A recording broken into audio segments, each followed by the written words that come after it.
이제 울림에서 실은 다루고 있는 것도 외적으로 그분들이 뭐 엄청나게 무슨 대단한 뭐 화려한 이런 분들이 아니고 정말 우리 가슴에 소중한 별을 하나씩 심어주신 분, 그리고 우리가 길을 잃었을 때 뭘 보고 우리가 밤길을 갈 것인가 했을 때 이분들이라면은 그렇게 갈 수 있겠다 이런 생각을 했습니다. 그래서 이제 실은 이제 24명 중에서 그 중에 하나가 이제 최희동 목사인데, 제가 이제 그 친구가 가고 나서 이제 너무 어린 나이에 한 40밖에 안 되는 나이에 이제 그렇게 교통사고로 이제 세상을 떠나고 나서 제가 이제 이걸 쓰는데, 우리는 너무 그 옛날 분들이나 너무 멀리 있는 사람 막연하게 그런 인물만 동경하지, 제가 생각해 보기에 우리는 정말 소중한 사람들은 가까이 있고, 정말 제가 옆에서 봤을 때 내가 못 가진 것을 참 많이 가졌다. 나는 이렇게 세상 살면서 예전에는 나도 한때는 저렇게 순수했을 때가 있지만은 나 많이 좀 타락한 것 같은데, 그 친구를 보면 왠지 그냥 막 그 마음이 맑아지는 것 같고, 어떻게 이 나이까지 저런 마음을 유지하고 저렇게 아름다운 글을 쓸 수가 있지? 제가 항상 그런 가슴이 돌아서면 가슴 한켠이 환해지고 따뜻해지는 그런 느낌을 가졌었기 때문에, 이 책에다가 그 친구는 알려지진 않았지만은 여기다 넣어야 되겠다 이렇게 생각을 했는데, 그래서 이제 다른 사람들이 뭐 유명하지도 않은 뭐 그런 최희동? 왜 그 친구를 넣었지? 이렇게 생각하면 어쩔까 했는데, 의외로 읽어보고 나서 가장 또 감동을 또 많이 받더라고요. 그래서 실은 이제 멀리 있는 사람뿐만 아니고 가까이 있는 사람 중에도 정말 진정으로 소중한 사람들은 늘 가까이 있다. 저는 이제 이런 생각을 많이 했고요. 제가 이제 여기에는 이제 목사님들도, 여기 24분 중에서는 목사님들이 뭐 한 3분의 2 정도는 되겠죠.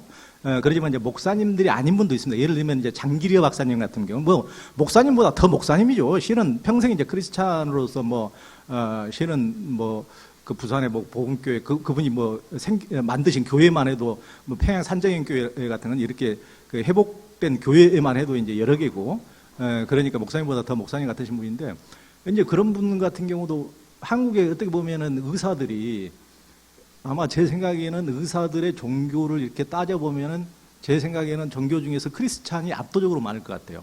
그러면은 그 사람들만 진정한 크리스찬이라면은 우리도 전부 다 의사들의 그 환자들인데, 우리들이 크게 제 친구들도 뭐 재작년에도 암을 하나 죽고 작년에도 암을 하나 죽었는데, 그 친구들이 전부 다 병원에 가면서 마지막에 느끼는 것이 완전히 그 친구들이 이제 마지막에는 모든 병원이 돈에 환장한 것 같은 느낌으로 나 너무 상처받는 그런 얘기를 하고 가는 것이 너무 가슴 아프고 그러더라고요. 그래서 하여튼 크리스찬들만 제대로 그리스도 정신을 장기려의 10분의 1만 갖는다 하더라도 대한민국이 그렇지는 않을 텐데라는 생각을 하거든요. 그러니까 이 책을 이제 저도 이제 장기를 그런 분들 이렇게 쓰면서 너무 가슴이 먹먹해지고, 어떻게 저런 식으로 살 수가 있지? 더군다나 우리가 이제 조금 바보스러운 게 아니고 장기려 박사처럼 워낙 머리로서도 그러고 실제 의학계에서도 간 대량 절제술 이런 걸로서도 실제적으로 가장 압도적인 최고의 의사였고, 그렇게 머리 좋은 사람들은 별로 착한 사람 별로 못 본 것 같은데, 머리도 좋으면서 어떻게 저렇게 살 수가 있어? 성자적으로 저런 식으로 헌신적으로 이렇게 살 수가 있지 할 정도로, 정말 이제 어디든지 세상에 가면은 다 파벌이 있고 그렇게 하니까 병원에서도 그것을 차지하려는 세력도 있고, 그러니까 그렇게 그런 대치기도 당하고 힘든 일도 많이 이제 당하셨지만은, 그랬을 때도 이제 장기려 박사님은 예를 들면 자기 편이라고 생각하는 사람이 상대편을 음해할 때라든가, 또 도저히 못 참고 상대편의 압도적인 폭력에 의해서 대항하느라고 한 대 쳤다든가, 그랬을 때 장기려 박사가 그 사람을 편들어 주기는커녕 오히려 아랫사람, 자기의 신복 같은 사람들을 너무나 이제 혼내고 너무나 이렇게 했다는 걸 듣고, 어떻게 우리가 사는 세상에 이런 분이 존재할 수가 있지? 그분이 이제 치료비가 없어가지고 이제 돈을 못 내실 분들은 자기 주머니에서 돈까지 줘가면서 뒷문으로 모르게 내보내고 이런 경우가 많았었거든요. 하여튼 그런 말도 못하는, 우리가 상상할 수 없는 이제 일들을 많이 해오셨는데, 저는 이제 이런 책에서 기독교인으로서 각 그 장길의 박사처럼 의사로서는 어떻게 살 것인가, 여기에는 다 그런 등불 같은 분이 있다고 생각합니다. 그래서 최근에 이제 제 책에는 24명 중에 한 분으로밖에 안 다뤄졌기 때문에 너무 자세하게는 못 다뤘는데, 최근에 그 지강유철 전도사께서 장길의 편견을 냈더라고요. 그래서 꽃자란 출판사에서 우리 이제 김기성 목사님이랑 할 때 항시 지강유철 식사자리 할 때 항상 이제 같이 오시는 멤버십인데, 이제 굉장히 그분도 그 너무나 한 10년간 노력을 해서 책을 냈으니까 그런 분도 한번 이렇게 불러다가 강의를 들으면 너무 좋을 것 같아요. 장길의 박사 같은 분의 삶은 기독교인으로서 우리는 정말 등불이 될 만한 분이다. 제가 생각하는 이제 각 분야에서 그런 분이라든가, 또 더군다나 요즘에는 이제 돈 버는 걸 최고로 치니까 이제 어떻게 보면은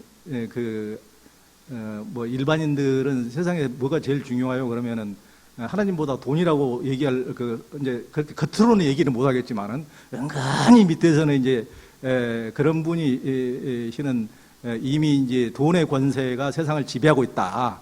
이제 종교는 뭐 기독교, 카톨릭, 뭐 불교 이렇게 나눠지지만은 다 돈으로 다 통일했다. 이랬더니 이제 이미 이제 이런 분들도 있을 정도로.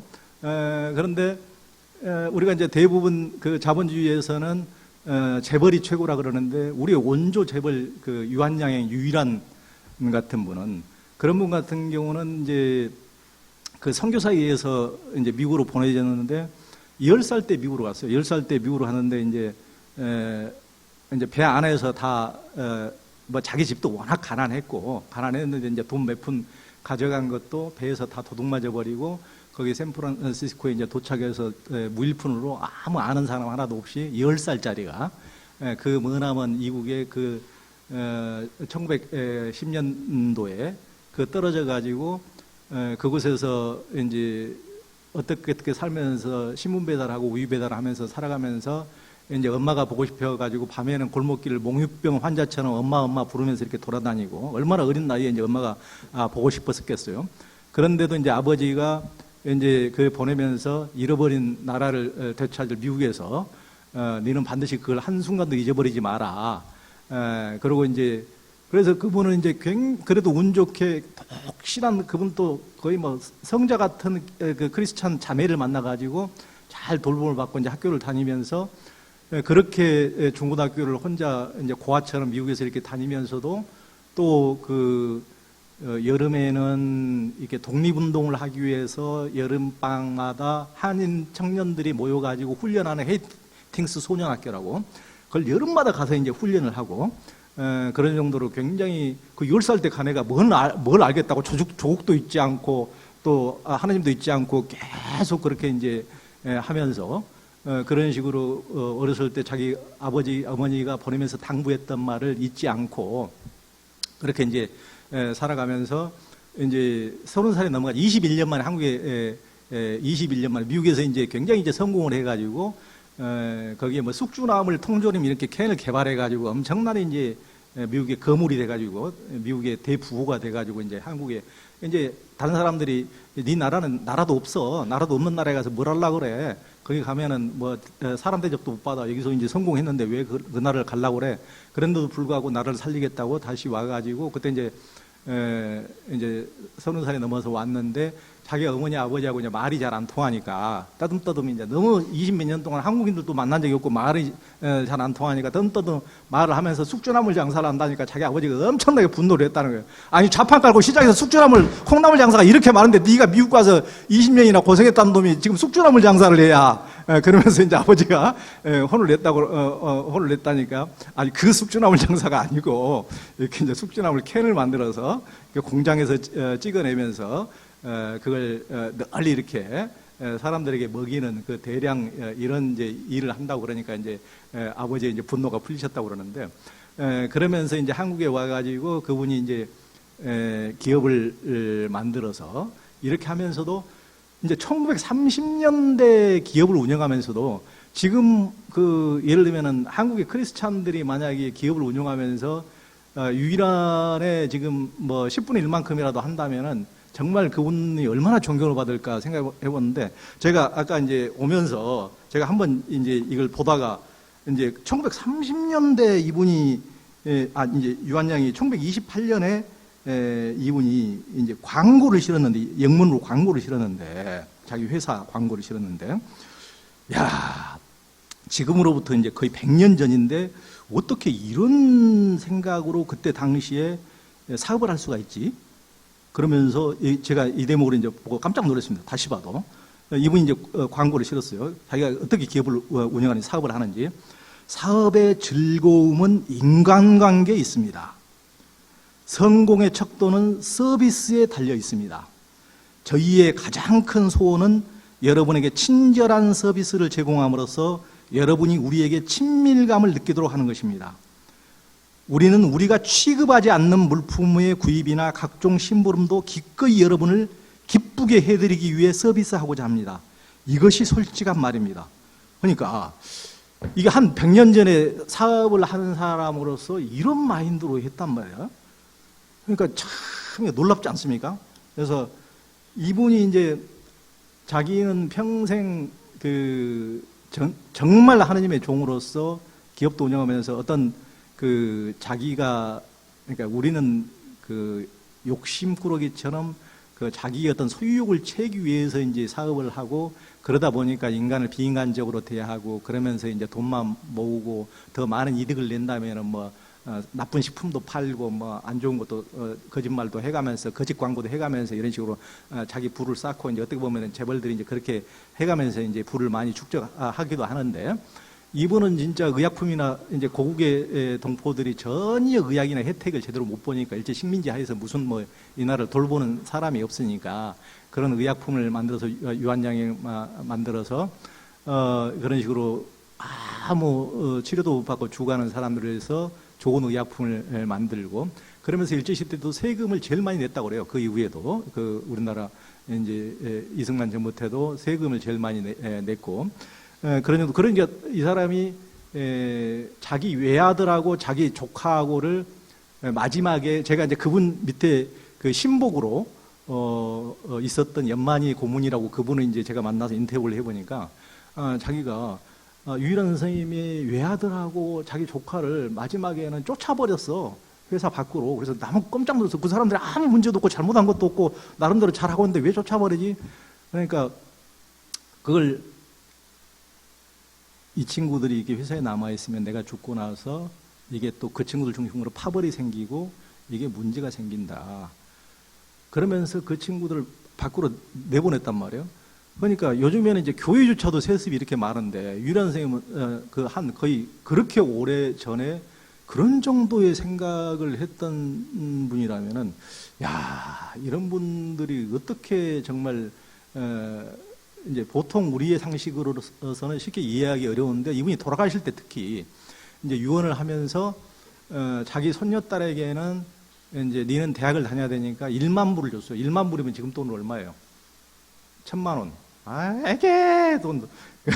그 재벌이 1,000만 원을 주고, 자기 딸한테는 이제 유한양행의 5,000평을 주면서, 5,000평 주면서 땅을 네 마음대로 하라고 준 게 아니고 5,000평을 주면서 이것은 유한양행 직원들과 사람들을 위한 동산으로 꾸며서 네가 서비스를 제공해라. 팔지도 못하게 동산으로. 그래서 그렇게 5,000평을 준 거예요. 그러니까 그분도 진짜 딸도 돌아가시면서 그걸 다 만들어서 동산을 제공하면서 자기 재산 200억까지 이제 기부를 하고, 사회에 기부를 하고 돌아가시고, 외아들 하나 있는 사람한테는 너는 지금까지 내가 다 돈 들여서 가르쳤으니까 너는 유산 없다. 제로. 외아들한테는. 그러니까 하여튼 우리의 생각으로는, 관념으로는 쉽게 이해할 수 없는 분인데, 그러니까 이게 이제 자기의 우리는 모든 것이 하나님 것이라 그러면서 자기 욕심은 따로 챙기고 나머지만 하나님 것, 이렇게 이제 이렇게 생각하는데, 실제로 이렇게 유일한처럼 사는 분이 있었거든요. 그 이후에도 이제 그분의 정신 때문에 유한양이 그 정신을 갖고 이렇게 계속 지금까지 전문 경영인으로 이렇게 해올 수 있었던 거고. 그러니까 자기 분야에서 이런 식으로 진짜 기독교인들이 이렇게 해간다면은 이 나라가 이런 식으로 심각하게 뒤틀릴 일이 있을까? 이렇게 의사라든가 기업이라든가 이런 분들이 제가 보기에는 여기에 그런 바로 이제 그런 등불들이 저는 이제 등불들을 제시해주고 싶었던 생각이 크고요. 그리고 이제 또 하나는 예를 들면은 제가 이제 여기 이제 그 목사님들도 많고 이제 어떻게 보면 이제 그 초기에 굉장히 이제 수도자처럼 이렇게 했던 이제 크리스찬들도 있었는데 성자로 불리는 그런 분들도 있었는데 그 불교에서 보면은 이제 승려들한테 초기에 교육하는 침문 교훈이라는 책에 무슨 그 구절이 있냐면은 이제 승중 법중 승경 법경이라는 구절이 있어요. 뭐냐면은 거기에 예를 들면은 그 승려들이 굉장히 처신이 바르고 훌륭하면 불교도 참 훌륭하게 보이는데 중들이 너무 처신이 시원찮고 이렇게 하찮게 굴어버리면 불교조차도 너무 그렇게 보인다. 그런 거거든요. 그건 이제 불교에만 해당되는 것이 아니고 기독교에도 저는 당연히 해당된다고 봅니다. 그런데 이제 목사님들이 정말 처신이 훌륭하시면은 기독교가 예수님이야 원래 훌륭하신 분임에도 불구하고 목사님들이 어떻게 보이느냐에 따라서 현실의 기독교도 어떻게 보이느냐가 좌우가 돼버린다는 거죠. 이제 그렇게. 그런데 이제 저도 이제 종교 전문 기자를 그렇게 오래 했으니까 제가 속으로 안타깝게 생각하는 대목은 그런 게 있었어요. 예를 들면 목사님들 가끔 이제 기독교 신문이나 이런 데서 설문조사를 해요. 목사님들이 가장 그 존경하는 목회자는 누굽니까? 그러면은 이제 그랬을 때 너무 서울에 있는 막 빚가번쩍한 대형교회 목사 이런 분들이 이제 거기에 막 앞에 이렇게 나오고 그러면은 그런데 여기에 나오시는 분은 한 번도 내가 거론되는 걸 못 봤어요. 거기에 존경하는 분에. 그래서 이게 그 멘토가 어떤 분이냐에 따라서 한국 교회가 어떻게 갈 것인가가 좀 이렇게 가늠자가 될 것 같은데 너무 막 화려한 저런 분을 존경한다고? 물론 저런 분이 성공한 분이고 목회에 성공한 분이고 이제 그런 분이면 틀림이 없죠. 그런 분이지만은 우리가 존경한다는 것은 그분이 얼마나 헌신적이었고 우리 공동체를 위해서 교회 공동체와 이 나라 공동체를 위해서 얼마나 자기 사심 없이 이렇게 내놓고 헌신하고 십자가를 지고 이런 게 중요한 것이지 막 성공했다고 존경한다? 그러면은 그런 식으로 가니까 아까 그 승중 법중 승경 법경 보듯이 목사님들도 좀 가볍게 보여버리는 것이 아닐까 사람들에게 이런 느낌이 들었거든요. 그래서 저는 이제 그 목사님들이라는 이제 저는 이제 초기 크리스찬 중에서 우리에게 정말 길을 밝혀주는 분, 길이 없는데 밤길을 밝혀주는 분이 진정한 정말 기독교를 다시 보게 해주는 분이라고 생각하는데요.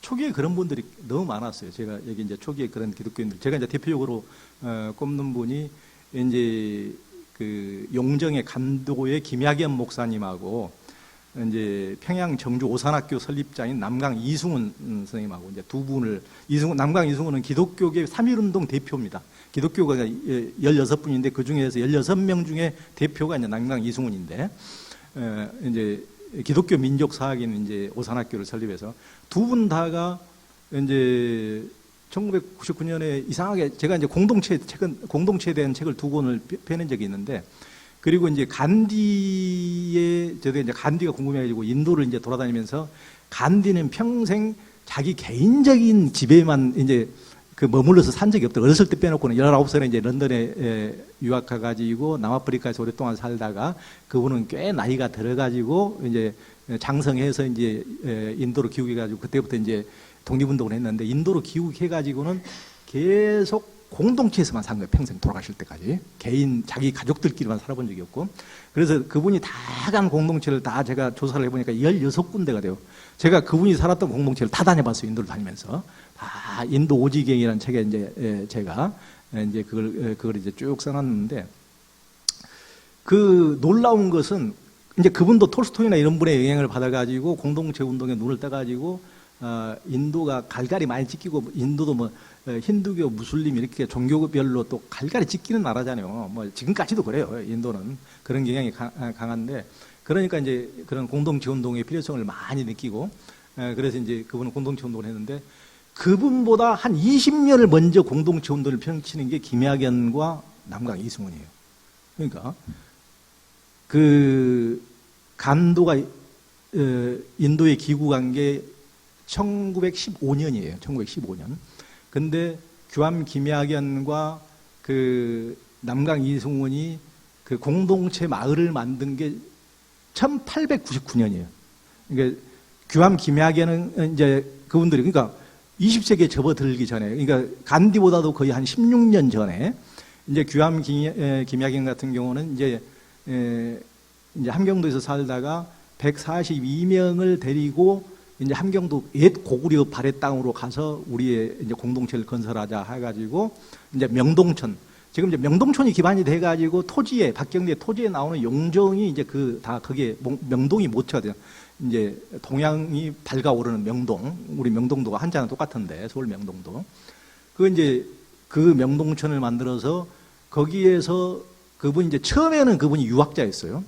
엄청난 맹자를 만나겠다 할 정도로 탁월한 유학자였는데 그래서 나중에 이제 그분이 이제 기독교를 받아들였는데 그분들도 옛날에 한 100몇 년 전 사람들이라 그래서 우리가 뭐 흰수염 기르고 옛날 꽃날 사람이라고 생각하겠지만은 나라가 위기에 처해야 이렇게 촉수가 그분들은 촉수가 굉장히 발달해 있었어요. 촉수가 발달해 있어서 이 나라가 살 길이 무엇인가를 촉수가 이렇게 딱 세우게 야 보니까 유교 가지고는 도저히 안 되겠구나.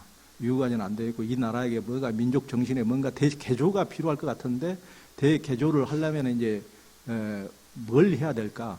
그러면서 이제 규암 김학연 같은 경우는 이제 그랬다. 그때는 이제 이미 이제 나라를 잃어버리고 많이 이제 나라를 뭐 풍전등화 위기로 이제 치닫고 이제 거의 나라가 다 뺏긴 상황이었고 이제 그런 상황이니까 이제 그 뭔가 불우한 일이 있을 때도 나서지 못하는 것은 용기가 없다고 공자는 말씀하셨는데 불의를 보면서도 전혀 나서지 못하는 것 자체가 죄라고 예수님의 글을 어디에 읽어보니까 공자님보다 한 발 더 앞서가네 이것보다 용기가 없다는 것보다도 죄라고 하니까 이걸 안 할 수가 없네. 용기 있는 행동을 안 할 수가 없네.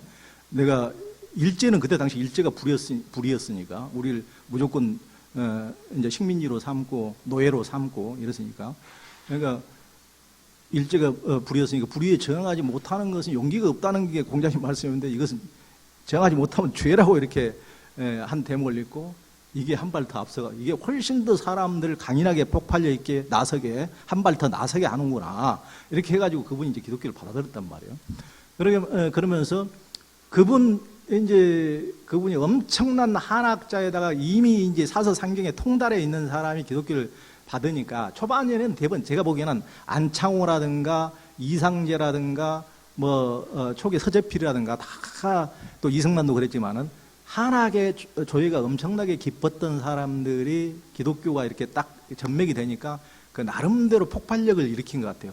그러니까 이제 수박 거달기 기독교가 아니고 엄청나게 동양적인 뿌리에다가 딱 이제 어떤 이렇게 이제 신앙까지 갖게 되니까 그 굉장히 지적으로는 뭐 옛날에 그 선비들을 따를 수가 없잖아요. 지적으로 그 사람들은 아침 그 어린 애 때부터 일어나서 뭐 공자왈 맹자왈만 있던 사람이니까 그런 수준에다가 이제 신앙을 접하니까 굉장한 이제 폭발력을 갖고 그랬었죠. 그러니까 이제 이분들은 간도의 규암 김학연은 간도의 대통령으로 불릴 만큼 존경도 받고 그래서 그 밑에서 그분 조카가 윤동주 시인인데 윤동주라든가 문익환이라든가 또 문동환 목사라든가 다 또 안병무 대표적인 신학자 안병무라든가 강원룡 뭐 김재준 다 이제 뭐 이제 기장의 태두인 김재준이라든가 이제 다 그분 문화에서 그게 태어난 거죠. 그러니까 문동환 목사님도 예전에 이제 90대 넘어섰을 때 저하고 인터뷰해 보니까 목사님은 언제 목사가 되려고 처음 생각했어요. 그러니까 어렸을 때 내가 뭐 한 7, 8살 먹었을 때 동네 아줌마들이 니는 커서 뭐 될 거야 이렇게 물어봤을 때 자기가 눈에 딱 떠오르는 분이 그 김학연 그분이었다. 동네 어르신이었는데 그분이 워낙 존경하고 사람들이 너무 존경했기 때문에 아, 저분이 하는 걸 해야 되겠다. 그래서 나도 김학의원이 목사였기 때문에 나도 목사가 된다고 그때 처음으로 말을 뱉었는데 그게 결국 그렇게 됐다. 이렇게 이제 문동환 목사님이 그런 말씀하시더라고요. 그러면서 이제 그 안중근 의사 같은 경우도 실은 그 카톨릭이지만은 카톨릭에서는 그때는 이제 정교 분리였기 때문에 전혀 독립운동도 못하게 했거든요. 그러니까 선교사들도 은근히 모르게 도와주는 분이 있었는가 하면은 또 이제 그것을 방해하는 정교 분리고 신앙만 하지 무슨 니들 헛짓거리 하느냐 무슨 독립운동이나 이런 식으로 이제 애국운동을 하는 것을 적극적으로 방해하시는 분도 많았단 말이에요. 카톨릭이 아주 이제 그걸 심하게 했죠. 그러니까 카톨릭은 3.1운동 때 이제 기독교나 뭐 다른 종교는 이렇게 엄청나게 나섰지만은 카톨릭은 한 명도 없잖아요. 33일에도 한 명도 없고. 그러니까 안중근도 이제 그걸 그랬다고 그래서 신자 자격도 박탈해버렸거든요. 신자 자격도 박탈해버리고 마지막 사형당하기 전에 종부 성사라고 이렇게 이제 의식을 좀 하기 위해서 밀헬름 신부가 간다고 그러니까 하도 주교의 허락이 안 나가니까 모르게 갔는데 그것도 이제 그 면직시켜버렸죠. 이제 처벌을 해버렸죠. 모르게 갔다고 그래서 그 정도로 이제 굉장히 우리 민족을 이렇게 독립운동을 하는 데는 정반대로 이렇게 했었는데 그러면서 그때는 뭐 미테일 주교 같은 분은 백오인 사건 이럴 때 일어났을 때 모르게 일본 총독한테 밤을 그러니까 고해성사를 하면은 절대 누구에게도 알려서는 발설해서는 안 되는 게 불문율이거든요. 고해성사를 안중근 조카가 안명근이 독립운동가들 이렇게 모르게 만나고 있다는 것을 고해성사를 해도 외국인한테 고해성사 그건 하지 말 것이지 꼭 그걸 해가지고 미텔 주교가 그 고해성사를 받고 그 자기는 또 그것도 일기라도 안 썼으면 몰라 또 일기 다 썼어. 하도 놀래가지고 그 고해성사를 받고 눈보라가 치는데도 반길을 달려가지고 일본 총독에게 찾아가서 그 얘기를 해줬다.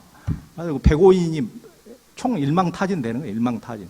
그러니까 이제 카톨릭은 그런 정도로 굉장히 그 부정적인 영향을 끼쳤는데요. 그때 귀암 김학연이 카톨릭의 도움을 못 받고 김학연 목사가 그 명동 뒷산에서 안중근이 모르게 권총 연습을 하도록 숨겨서 권총 연습을 시켰다는 거예요. 또 히로부미를 암살하게 죽이기 전에. 그러니까 귀암 김학연이 이제 그런 독립운동가들도 엄청나게 양산하고 그러니까 이제 그분이 이제 돌아가실 때 사람들이 유언이 뭡니까? 그러니까 나는 내 삶이 유언이다. 야, 참 유언으로 멋진 말 해봐야 뭔 소용이 있겠어요. 자기 삶보다 그 삶이 유언이다. 야, 얼마나 삶에서 그 윤동주의 서시처럼 한 점 그 하늘을 보고 한 점 부끄러움 없기를 그렇게 살았으면 내 삶이 유언이라고 할 수 있을까? 참 그 전율이 되지 않습니까? 정말 그런 정도로. 그 이제 그 귀암 김학연이 그런 이제 명동을 어떻게 보면은 이제 한국 기독교회까지 지금까지 이제 문익환 운동한 다른 뭐 안병무 다 통해서 지금까지도 영향을 미치고 한 줄기를 이뤘다면은 또 그 남강 이승훈의 이제 오산학교 남강 이승훈도 실은 이분이 양반의 자제가 아니고 상민의 자제예요. 상민이었기 때문에 그런데 너무 어렸을 때 부모를 잃어버리고 10살 전에 고아가 돼가지고 남이 이제 가게 그때는 유기 그릇 가게에 가가지고 너무 성실하게 이렇게 하고 그러니까 주인 이제 이쁨을 타가지고 이제 가게도 내고 그래가지고 그걸 장사를 해가지고 그걸로서 그때 당시에 재벌이 된 거예요. 재벌이 됐어요. 그러니까 재벌이 됐는데 재벌이 돼가지고 자기는 이제 그때는 민족이나 이런 이제 그 사람도 원래는 못 배운 분이니까 그런 감은 없고 이제 그때는 기독교인도 아니었고 그래 감도 없고 민족에 대한 이런 것도 없고 그랬는데 그래가지고 나는 우리 그 친척들끼리 모여서 이제 내가 돈 벌 만큼 벌었으니까 잘 살아보겠다고 해가지고 정동에다가 영동촌이라는 이상 공동체를 만든 거예요. 친족 공동체를 만들었는데 자기가 명동에 가가지고 안창호 선생의 강연을 듣게 된 거예요. 그러니까 안창호 선생이 일본 애들이 우리를 이렇게 뺏어가는 게 아니다. 우리 스스로가 우리 자신을 업수여기지 않으면 누구도 우리가 분명히 바로 서면은 누구도 우리를 함부로 할 수 없는 것이다. 우리가 바로 서지 못했기 때문에 다른 놈들이 와가지고 다 집어먹고 뺏어가고 노예로 만들고 하는 것이다. 이 얘기를 딱 듣고 야, 이게 중요한 게 일본이 문제가 아니고 우리 자신이 문제구나. 우리 자신을 바로 세우지 못하고 우리 자신이 지금 나부터가 제대로 배우지 못하고 주변 사람들이 우리는 그때 당시 배울래야 배울 수가 없는 전부 다 대부분이 무식한 뭐 그때 처지가 오직 했겠습니까? 이제 그때는 뭐 청일전쟁, 러인전쟁으로 우리는 그냥 남의 나라가 우리나라 안에서 전쟁하는 통에 그냥 전쟁 한번 벌일 때마다 다 죽어버리고 그냥 전쟁 한번 날 때마다 그 남강 이승훈도 다 무일푼이 돼버리고 자기 거를 다 날려버리고 이랬던 적이 몇 번 있거든요. 청일전쟁 때도 그랬고 러일전쟁 때도 그랬고. 그러니까 이게 이제 너무 뼈저리게 우리나라 힘없는 분통을 이제 실감을 했었는데 그럼에도 일본 놈들이 우리를 이렇게 힘없으니까 이렇게 하는구나. 일본에게만 이렇게 이제 적개심을 가졌는데 일본이 문제가 아니고 우리 자신이 바로 서지 못하면 언제든지 우리는 바람 앞에 등불이다. 이제 이런 얘기를 듣고 딱 그런 분들은 이렇게 촉이 빨라요. 딱 하면 바로 실행이 돼요. 그냥 듣고 그냥 끝나는 것이 아니고. 이게 물론 이제 실행력 있고 이제 돈도 벌어볼 만큼 벌어봤고 이런 능력도 있으니까 그러겠지만은 딱 오산학교를 설립해가지고 이게 민족학교를 만들고 그러면서 이분도 이제 그 뒤에 이제 기독교를 받아들여가지고 이 나라에서는 어떤 변화가 필요하고 이제 어떤 기독교로서 어떤 사람들의 어떤 의식 개조가 필요하다. 어떤 이런 나름대로 생각을 가지고 기독교 학교를 딱 만들어가지고 거기서 이제 오산학교는 처음에는 뭐 7명으로 출발했지만은 작은 학교지만은 거기에서 나오는 이제 선생님이나 학생으로 거기에 나오는 분들 보면은 무슨 그때 뭐 춘원 이강수라든가 주시경이라든가 염상섭이라든가 뭐 남궁욱이라든가 뭐 함석헌 한경직 이런 분들도 다 거기서 학생으로 배웠고 유영모라든가 뭐 조만식 선생이라든가 그걸 보면은 나도 기라성 같은 정말 한 100여 명밖에 안 된 학교에서 우리가 정말 알만한 대표적인 이 나라의 그 뼈대가 될 만한 정신의 뼈대가 될 만한 인물들이 그 학교에서 나왔단 말이에요. 그러니까 그 남강 이승훈은 그 학교에서 항상 학생들이 그 남강 이승훈 오면 범 온다. 그러니까 범 호랑이 온다. 그리고 이제 범이라고 했다는데 그만큼 그러니까 3.1운동 때도 이제 뭐 이분은 엄청나게 그 이제 뭐 그때 기독교에서만 16명이 33명 중에 16명이 모였으니까 그때 모여가지고 이제 또 여러 종교인들이 모이니까 또 기독교도 각 종파 대표단들이 다 모였으니까 누가 먼저 쓰느냐 서로 또 지금처럼 또 겨루기 경쟁 이제 서로 자존심 경쟁 또 우리 교단이 네 교단보다 더 나은 것 같은데 왜 뒤에 쓰냐 뭐 이런 식으로 하고 그러니까 이제 그러고 이제 그러면서 또 파토될 3.1운동조차도 파토될 위기에 하고 그러면서 우리는 그 저기 죽어서 가는 천국이 중요하지 지금 뭐 이런 거 뭐 그 독립 대화에 별 의미도 없다는 식으로 이제 한 목사님이 또 얘기를 하고 그러니까 남강 이승훈이 그 자리에서 욕을 사정없이 퍼붓었다고 그러죠.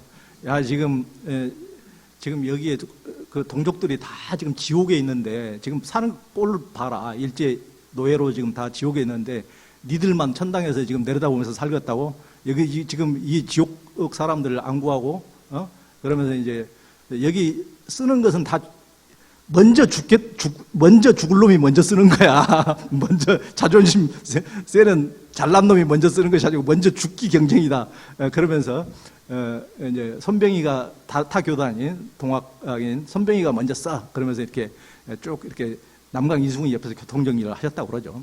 그러니까 이분이 엄청나게 이제 배포도 있고 또 그 처음에는 상민으로 출발해서 처음에는 배운 것도 없지만 나중에 동아일보 사장도 하시고 이제 엄청나게 이제 기계가 있고 대단하고 그러니까 그 함석헌이 평생에 자기가 가장 존경했던 분이 남강 이승훈이라고 그러죠.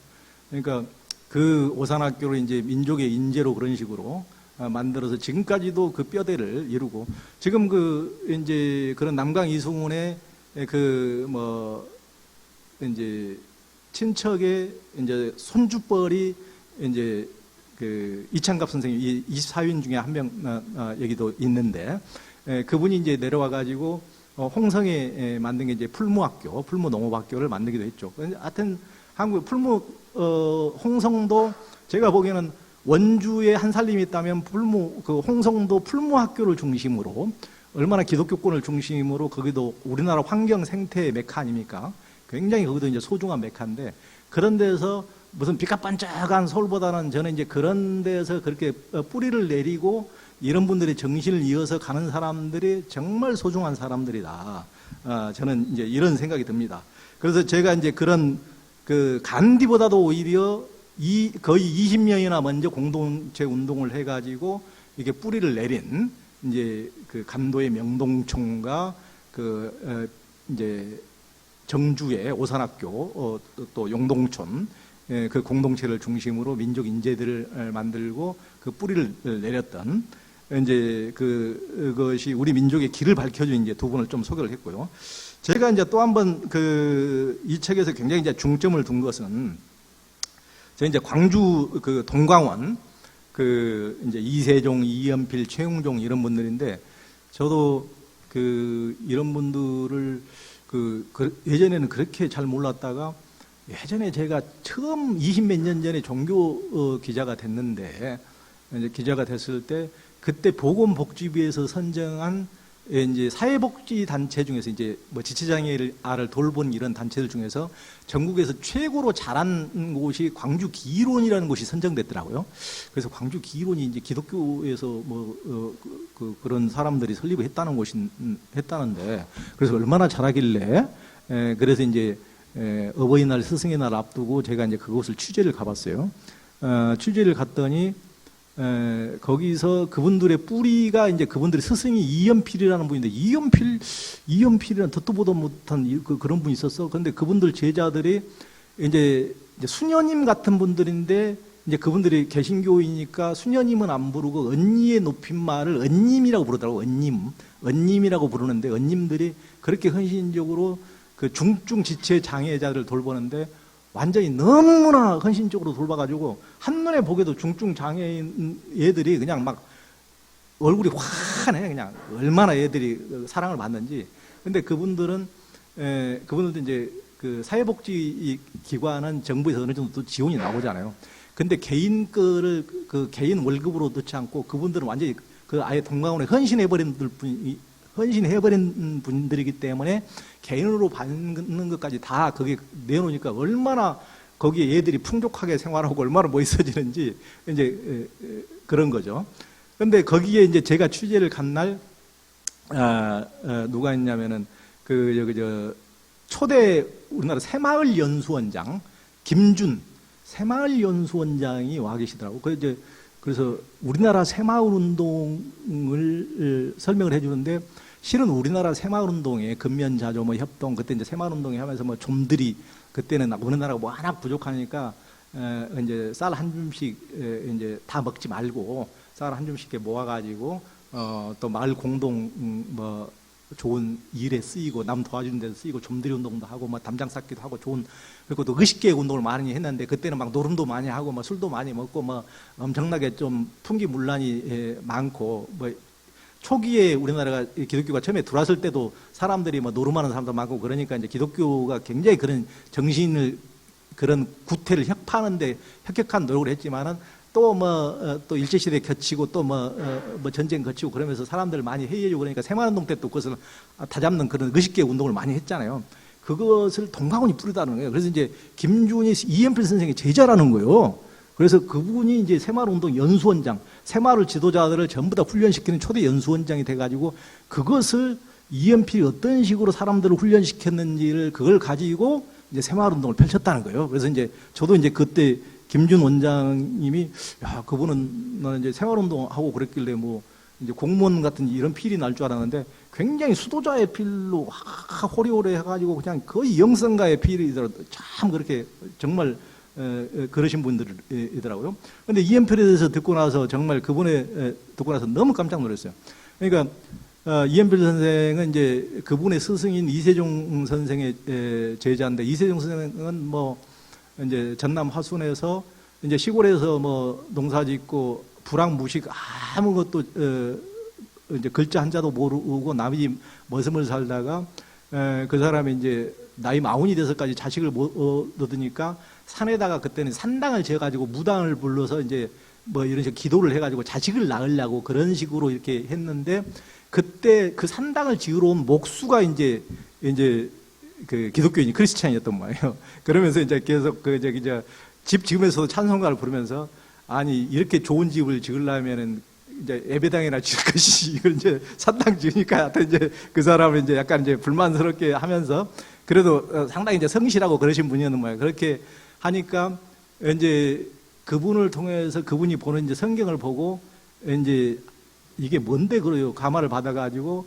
자기도 글자를 배워가면서 보면서 성경을 보면서 완전히 이제 이분이 깨침을 얻고 회심을 해가지고 이분은 뭐 그때는 동네에서 최고가 넘는 이제 부자가 됐을 때인데 그때 당시에는 이미 무슨 초반기에는 고생을 많이 했지만은 100마지기가 넘는 동네에서 최고 부자였는데 그래서 그 모든 돈을 가난한 사람 다 나눠줘 버리고 자기는 이제 개천산이라는 뒤에 산에 그러니까 이런 성인들이 날라면 산 이름도 참 하늘을 여는 산이에요. 개천산. 그리고 그 동네가 등광리라 등광리 불빛을 밝히는 이렇게 등광리라 이제 이세종 선생이 날라고 그랬는지 그래서 그 뒤에 개천산으로 이제 가가지고 이제 그때 당시에는 이제 그런 수도를 하면서 근데 하여튼 그분의 영향을 받은 이연필이라든가 최웅종이라든가 최웅종은 광주에 그 오방로라고 오방 최웅종인데 오방로가 있을 정도로 그러니까 문순태 소설가가 성자의 지팡이라고 그러니까 문둥병자들의 이제 지팡이 그때는 이분이 완전히 그 나환자들을 돌보는 성자였기 때문에 이연필 선생도 폐병 환자들을 돌보다가 자기도 폐병에 걸려서 돌아가시고 너무 이제 그때는 배고픈 시절이고 사람들 굶어 죽는 사람이 많고 고아들을 돌보고 폐병 환자들을 주로 이제 돌보고 있었는데 걔들 이제 그 동강원의 특징이 하나 있었다고 그래요. 동강원의 특징이 재밌는 특징이 있는데 그게 지금도 그때 같이 동강원에서 어렸을 때 그 살았던 분 중에서 임낙경 목사님이 있어요. 제 유튜브 보면 임낙경 목사님하고 제가 최근 대담한 게 한 10편 정도 있는데 한번 보시면 재밌어요. 그러니까 어렸을 때 살 때 그러니까 이제 임낙경 목사님 같은 경우는 이제 그냥 들어간 경우고 다른 분 같은 경우는 예를 들면은 자기 아버지나 엄마를 거기 따라와 가지고 자기 엄마나 아버지가 이연필에게 너무 심취해가지고 그 수도 공동체에 이제 들어가서 이제 따라도 애기들도 이제 데리고 들어간 거죠. 그러면은 그 애들이 워낙 배고픈 시절이니까 그때는 순전히 하루에 한 끼밖에 못 먹고 워낙 먹을 것이 없었던 시절이고 6.25 때고 그러니까. 근데 그 분위기 자체가 똑같이 키웠다는 거예요. 그러니까 똑같이 그냥 한때 먹고 한때 자고 그러니까 자기 엄마가 부엌에서 일하고 있다. 그러면 자기 엄마를 너무 그리운데 자기 엄마를 못 불렀다는 거예요. 분위기 자체가 왜 그러냐면 자기 엄마를 불러가지고 엄마가 자기에 대한 애정 때문에 누룽지라도 자기를 몰래 줄까봐 엄마를 못 불렀다는 거예요. 자기를 주면은 다른 애들이 얼마나 엄마 없는 애들이 여기 태반인데 90% 엄마 없는 애들인데 그 애들이 얼마나 슬퍼할까. 얘들조차도 그런 공동체식을 있는 거예요. 그런 분위기가 자체가 그렇게 되니까. 얘들조차도. 오랜만에 이제 막 얘들이 그때는 막 많이 데리고 있을 때 600명, 700명 그렇게 살았다고 그러는데 그렇게 살면 이제 얼마나 엄마가 그렇게 여러 명 중에 그냥 n분의 1로만 지내니까 지 엄마 보면 얼마나 반갑게 어린 애들이 꼬마 애들이 근데 엄마를 못 불렀다는 거예요. 엄마가 지를 따로 누룽지 하나라도 줄까봐 그 정도로 공동체에 너무 똑같이 이렇게 똑같이 키우고 항상 이제 굶주리고 입을 것도 없고 그러니까 맨발로 걸어다니면서 살았기 때문에 이연필 선생을 맨발의 성자라고 불렀대요. 맨발의 성자라고.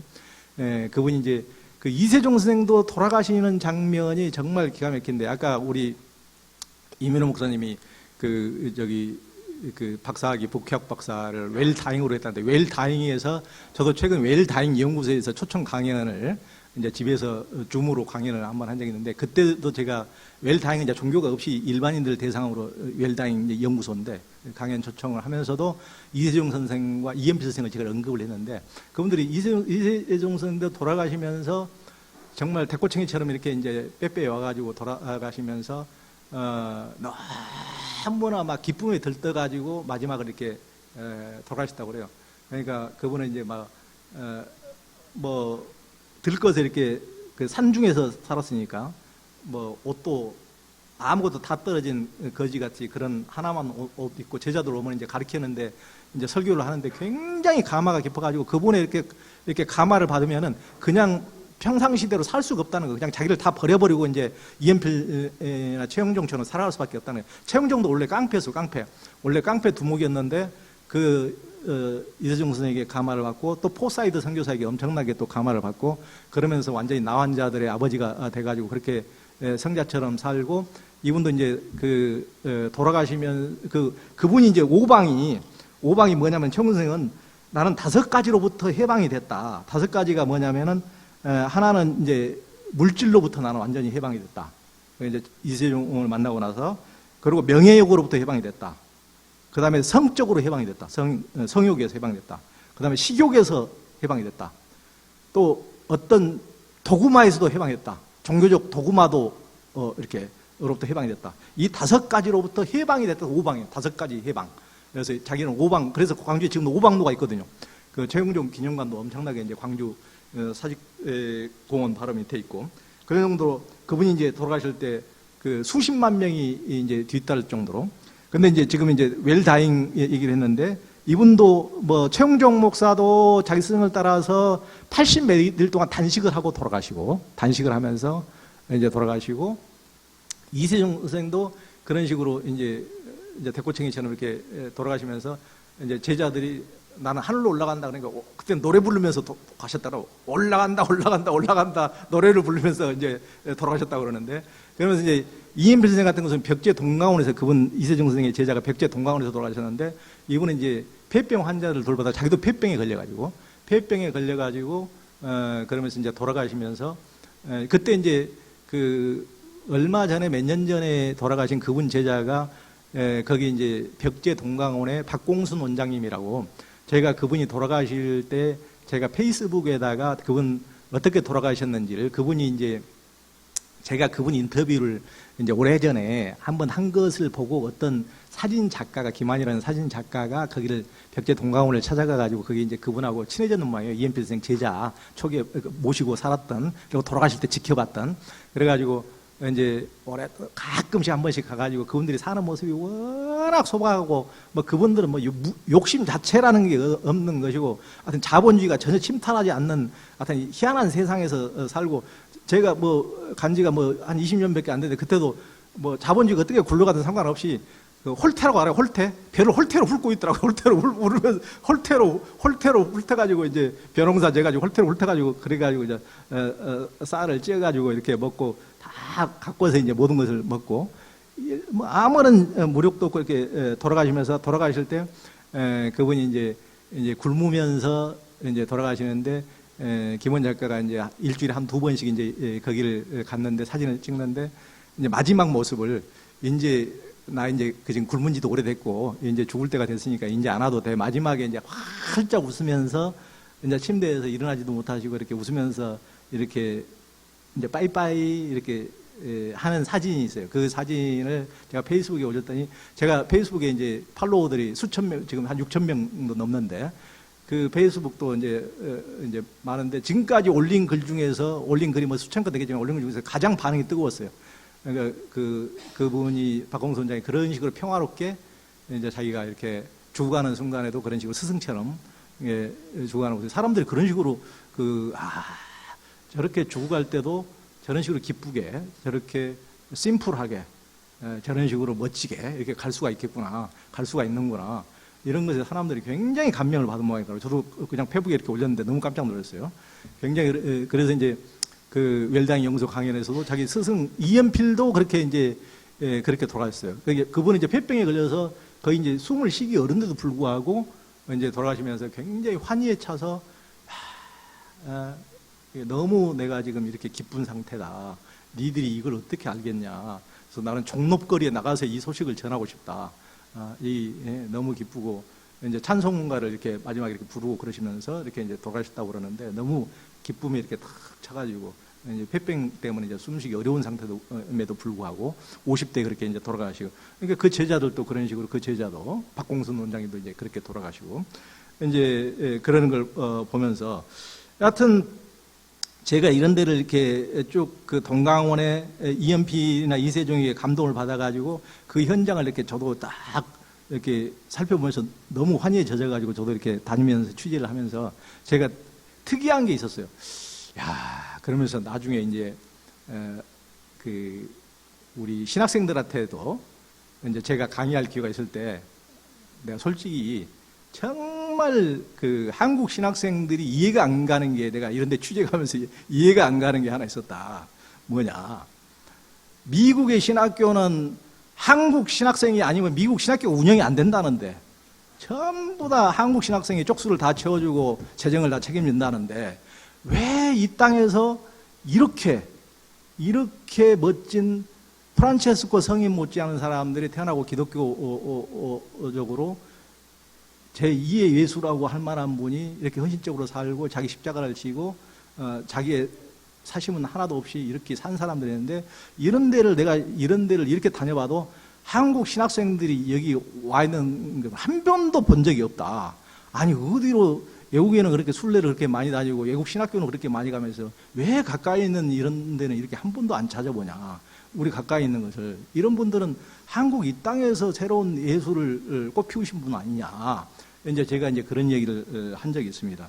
그래서 이제 이런 이연필 선생님 같은 경우도 실은 제가 보기에는 성 프란체스코 성인 못지않게 정말 대단하신 분인데 기독교에서 너무 이제 한국 개신교에서 이제 이분들은 이제 그때 뭐 서서평 선교사나 포사이드 선교사나 이런 분들하고 이제 관련을 맺고 분명히 뭐 한국 개신교 울타리에서 그런 식으로 너무 아름다운 삶을 사셨던 분인데 한국 기독교에서는 이제 전혀 그런 분들을 이제 뭐 기리지 않기 때문에 카톨릭에서 그 수도원을 만들어 가지고 그 언님들을 이렇게 언님들이 이제 나이가 8, 90 되시고 이제 갈 데도 없고 그러니까 언님들 해서 한국 이제 카톨릭에서 이제 소아 데레사라는 이제 수도원을 만들어 가지고 카톨릭에서 품어 안더라고요. 그러니까 한국 개신교에서는 야, 왜 이렇게 엄청난 자산들을 잃어버리게 될까? 저는 이제 안타까운 것들이 제가 생각에는 시대의 흐름을 읽는데 조금 어두운 것이 아닌가 제가 이제 그런 생각도 들었습니다. 왜냐하면 무슨 얘기냐면은 이제 우리나라가 워낙 배고픈 시대를 겪고 너무나 이제 힘든 시대를 겪고 오면서 우리는 너무나 그 일제시대 때 보릿고개를 겪으면서 힘들었기 때문에 물론 보릿고개를 넘고 잘 사는 것이 우리 인생 최대의 수건이었고 우리 어머니 세대, 우리 어머니는 당연히 우리 어머니도 지금까지 이제 교회 열심히 다니시고 시골 조그마한 교회지만 권사님이라고 불리시고 95세십니다. 95세 이제 그러시는데 그러니까 우리 어머님은 야 지금 같은 세상을 살아볼 줄 내가 어찌 알았겠냐 이렇게 이제 하시고 잘 사는 이렇게 잘 사게 될지 몰랐다 이제 그러시고 그러기 때문에 이제 그분들 세대는 정말 잘 사는 것이 목적이고 성장이 최고 목표였으면 틀림없죠.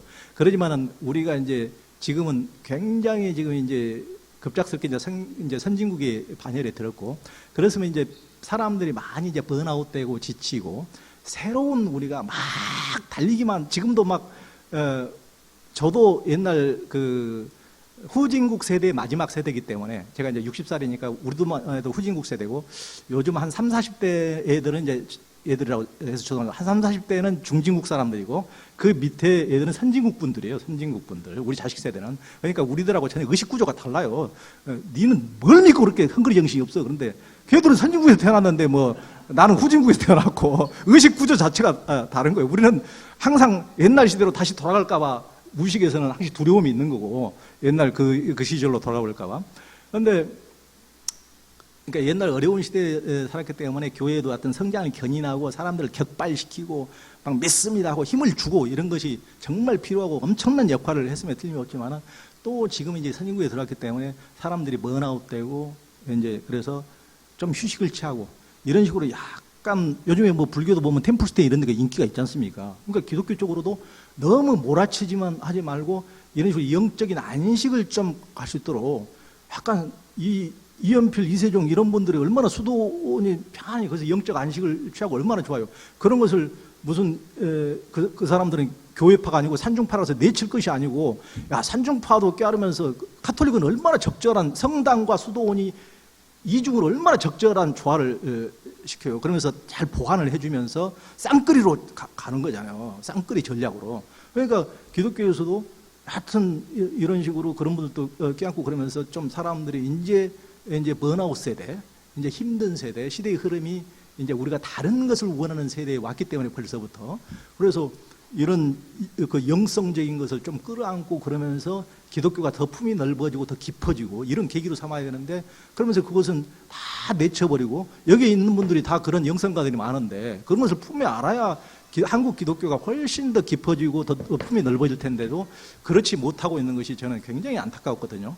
그래서 제가 생각하기에는 정말 여러분들이 정말 울림이란 책을 이렇게 읽어주시고, 이렇게 제가 오래 전에 나온 책인데도 불구하고 지금도 이제 이제 감신대, 서울신대, 장신대, 한신대에서 100대 교양 필독도서로 이 책을 선정해서 이제 쭉 그래도 읽어줘서 신학대생들이 읽는다는 게 너무 제가 유한이 되더라고요. 신학대생들이, 제가 아까 불만이었다고 그러잖아요.